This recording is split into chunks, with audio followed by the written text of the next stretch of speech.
Hello, beautiful people. What's up, YouTube? What's up? What's up? What's up? What's up? Yes. So, we have an upcoming series that we're going to be talking about relationships. Yes, relationships, relationships, relationships, relationships, relationships. Yes, relationships. You do not want to miss this series because it's very important.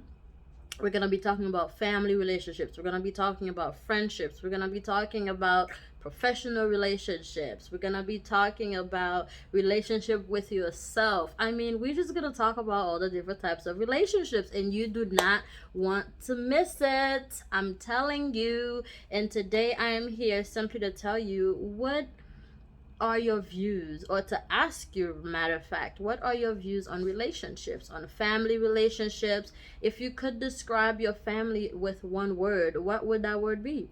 Or if you could describe your relationship, your romantic relationship, with one word, what would that word be? Your friendships, how would you describe your friendships with one word? Or business relationships, or your relationship with yourself, how would you describe yourself as an individual? Because that plays a big important role on how you view your relationship, or how you even build relationship with other people.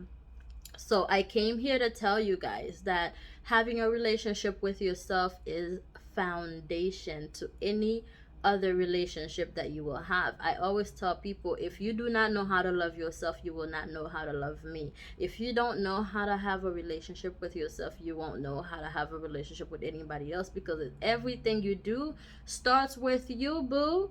Absolutely. Everything you do starts with you. If you don't know how to take care of yourself properly, it's you're gonna endure some form of challenges when it comes time for you to take care of other people, because you don't have any practice at doing it. So you're gonna have a lot of challenges. So with this upcoming series, every different Wednesday, we're gonna have a different speaker or someone just helping me tackle the conversation. Let's talk about relationships. If you are new to my channel, I am from a I am from Haiti. I am Haitian descent. I love it. I was born there. I grew up there up until I was 13, and then I came here. So, I had the ability to be familiar with both cultures. I have the Haitian culture that I have, and then I have the American culture that I came to understand over a long period of time. Because at first I was like, whoa, wait a minute. When I first came to America, it was very hard for me to acculturate, right? And get accustomed to the new culture. They call it culture shock.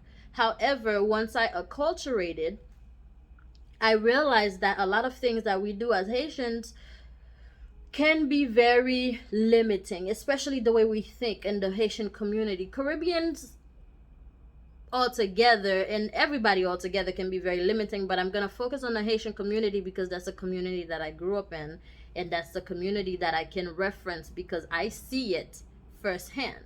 So we're talking about relationship and the mindset. If you follow me, you know that I'm always talking about mindset. Mindset is very important. The way you think, the way you view situations, it's really important because it dictates how you perceive people, how you perceive situations, and it also dictates the value of your life. I mean, come on now. If your mind, if your thinking is not pure, if your thinking is not positive, if your thinking is not healthy, you will not be able to have either a positive life or a healthy life, or just positive thoughts about other people. And I always help people to renew their mind. Hence my business, Mind Renewal Counseling and Consulting.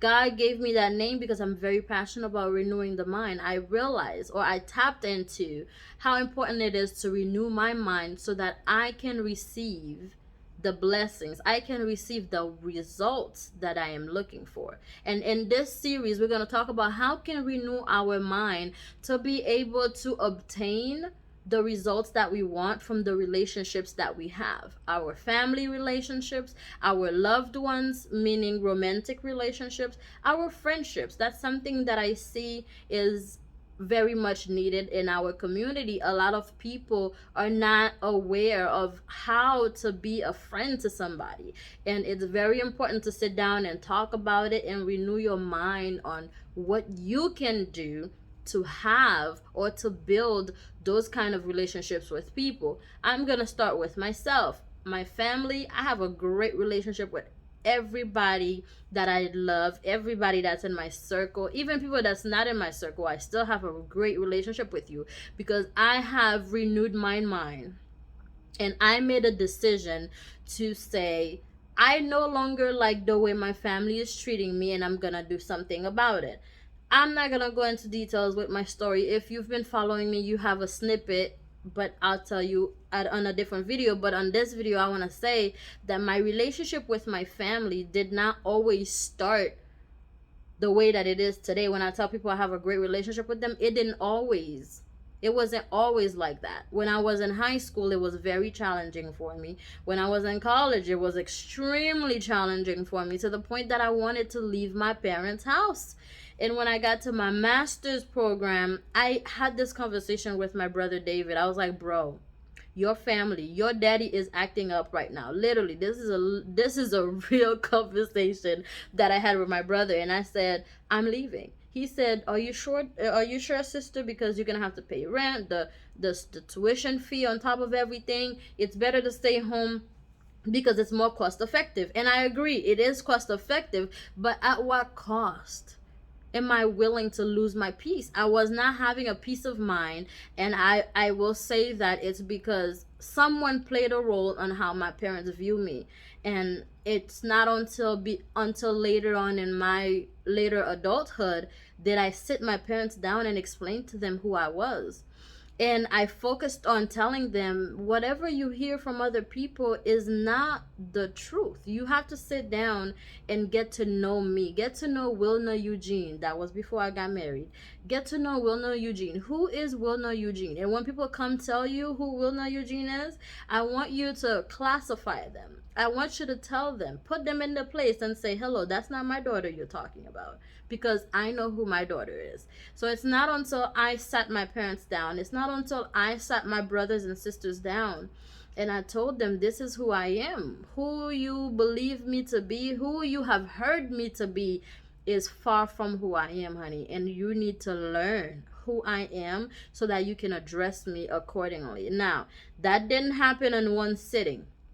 I had several family meetings, and people who knows me, especially my cousin Naomi, I will tell you, I had several family meetings to sit down, and we're gonna talk about these issues. We're not gonna just put them under the rug. Like, who does that? No, that's not what we're doing. We're at church, we're praising the Lord, and I'm gonna need you to still bring the church to the house, and we're gonna be able to have a conversation and have it accordingly without nobody feeling disrespected. Yes, that's the tone I had with my family, whether you believe it or not, but that's what happened. And I said it nicely, and they know not to bring me the chaos, because I said, honey, I choose peace.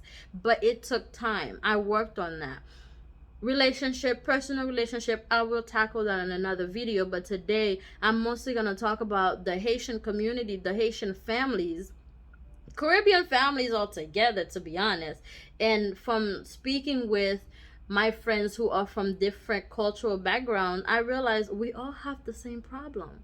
But I am really, really, really passionate about the Haitian community, because we are causing our children to leave the house.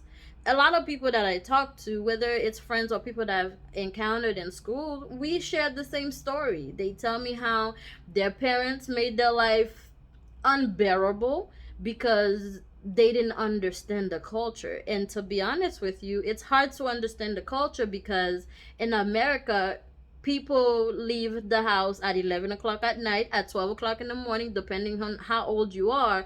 And then your Haitian parents gonna tell you you gotta be home at 10 o'clock. Like, wait a minute, hold up. I'm in college. What you mean 10 o'clock? That's not gonna happen, sis. That's not gonna happen, my brother. Like, get it together. That's not what we doing.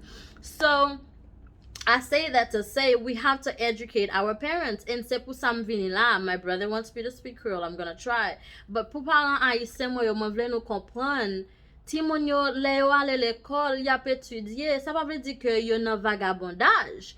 Et m'pare m'entende les parents haïtiens après les petits yo vagabond. I don't like it. Ou après les petits yo vagabond, ou après les petits la salope, ou après les saloperie. I know we joke about these things sometimes, but ou parler bagay négatif sur la vie ti moun nan au lieu que ou parler positif, chérie. Ou pas ka di ou c'est moun l'église, ou pas ka di moun an choral wap chante, et puis l'on rive la ka wap relem saloperie, kote bagay sa sorti. Mind you, my mom never did that. I'm not talking about my mother, but I'm talking about people that I've heard. M'pap di que parents te kon relem saloperie. Non, non, non. Yo pat kon relem mauvais non kon sa. Mais gen des fois yo te capable di un mot qui blesse m et m'te toujours chita me di maman m'parent mais ça dit hein et puis il te dit okay my daughter sorry.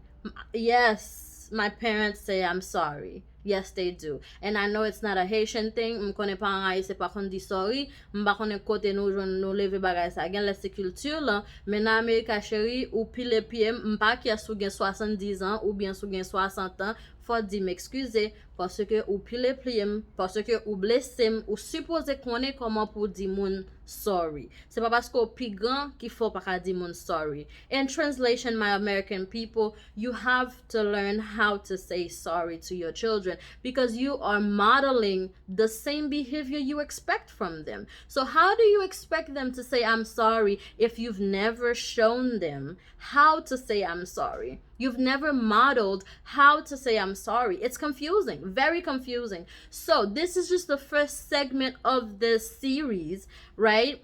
Come back next week for the new video because honey, it's gonna drop and it's gonna be hot. Okay, I'm gonna do a part 2 because I don't want to talk your head off, but just know for the first part, as my Haitian people, American people, Caribbean people all together, everybody, parents, children, teach your parents how to treat you in a nice way, and parents, just get to know your children. Stop learning who your children are from people who only see them from a distance. I'm gonna say it again. Stop learning who your children are from people who only see them from a distance. Because people will see you standing by the corner and they judge you because that's what they choose to think, but it has nothing to do with your personality. It has nothing to do with who you are as an individual, with who your daughter is. And I'm gonna translate that. Parents haïtiens, pa pran parole tout moun apote ba ou de pititou. Mette pititou chita, apprendre qui est pititou ye, et puis fè décision correctement. Men pa chita apprend parole nan bouche moun. Si tout gede moun l'église. Oh my goodness, I'm not gonna go into that today. But next week, I'm gonna tackle more issues in the Haitian community because we need to do better. Like, subscribe, share this channel to people who need to hear this, and we're gonna transform some lives around here. I will see you guys next time. Bye bye. Thank you for tuning in. I love y'all.